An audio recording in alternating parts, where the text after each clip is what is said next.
नमस्कार साथियों, कैसे हैं आप सब ने पीआईएल यानी पब्लिक इंटरेस्ट लिटिगेशन के बारे में तो सुना ही होगा, लेकिन निचली अदालत से सीधे ही सुप्रीम कोर्ट में जाने के लिए एक और भी रास्ता है जिसे एसएलपी कहा जाता है या स्पेशल लीव पिटीशन के नाम से इसे जाना जाता है।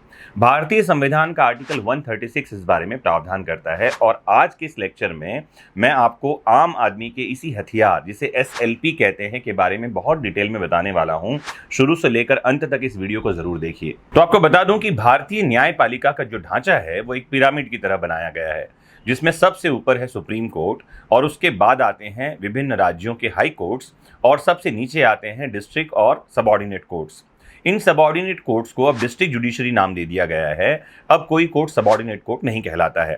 न्यायपालिका का यह पदानुक्रम संविधान के लागू होने के समय से ही चला आ रहा है।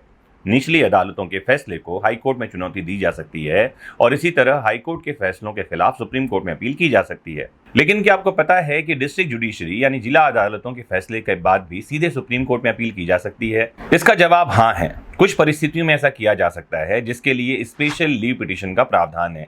इंडियन जुडिशियल सिस्टम में एसएलपी का अपना अलग महत्व और मुकाम होता है। तो संविधान के अनुच्छेद 132 से लेकर 136 तक अदालती फैसलों की अपील से जुड़ी प्रक्रियाओं और दिशा निर्देशों का जिक्र किया गया है। अपीली पदानुक्रम के हिसाब से होता है, लेकिन अनुच्छेद 136 के तहत सुप्रीम कोर्ट को असाधारण अधिकार मिले हुए हैं। इस आर्टिकल के तहत सुप्रीम कोर्ट देश की किसी भी अदालत या ट्राइब्यूनल के किसी फैसले या आदेश के खिलाफ अपील सुनने की विशेष अनुमति दे सकता है। देश की किसी भी निचली अदालत, हाई कोर्ट या ट्राइब्यूनल के फैसले के खिलाफ अपील के लिए सुप्रीम कोर्ट में विशेष अनुमति याचिका दायर की जाती है, जिसे एसएलपी कहा जाता है। तो एसएलपी से जुड़ी कुछ बहुत महत्वपूर्ण बातें हैं जिनको आपको नोट डाउन कर लेना चाहिए और जानना चाहिए। स्पेशल लीव पिटीशन का इस्तेमाल सिर्फ उन मामलों में किया जा सकता है जब किसी याचिका में कानून का कोई गंभीर बड़ा सवाल शामिल हो या फिर कोई घोर अन्याय दिख रहा हो। एसएलपी दायर करते वक्त याचिकाकर्ता को साफ तौर पर बताना पड़ता है कि संबंधित फैसले में कानून से जुड़ा सवाल क्या है। इसके अलावा याचिकाकर्ता को यह डिक्लेरेशन भी देना पड़ता है कि उसने संबंधित आदेश को लेकर उसने कोई हाईकोर्ट में याचिका दायर तो नहीं की है। आर्टिकल 136 के अनुसार सुप्रीम कोर्ट भारत की किसी भी कोर्ट या ट्राइब्यूनल के फैसले के खिलाफ अपील करने की विशेष अनुमति दे सकता है, लेकिन इसका एक अपवाद है। आर्टिकल 136 सब आर्टिकल 1 के तहत सशस्त्र बलों से जुड़े कोर्ट या ट्राइब्यूनल कोर्ट मार्शलों के फैसले पर यह एसएलपी लागू नहीं होती है। एसएलपी एक विशेष अधिकार है, कोई भी इसके लिए अधिकार के रूप में दावा नहीं कर सकता।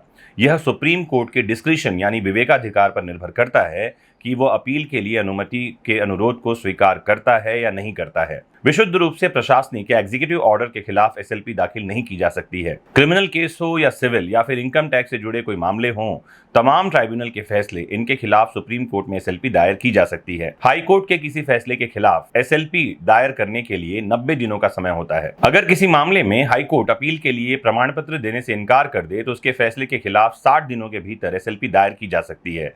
आपको ये भी जानकारी दे दूं कि आर्बिट्रेटर यानी मध्यस्थों के फैसलों के विरुद्ध और साथ ही किसी भी कोर्ट के इंटरिम यानी अंतरिम फैसले के विरुद्ध भी एसएलपी सुप्रीम कोर्ट में दायर की जा सकती है।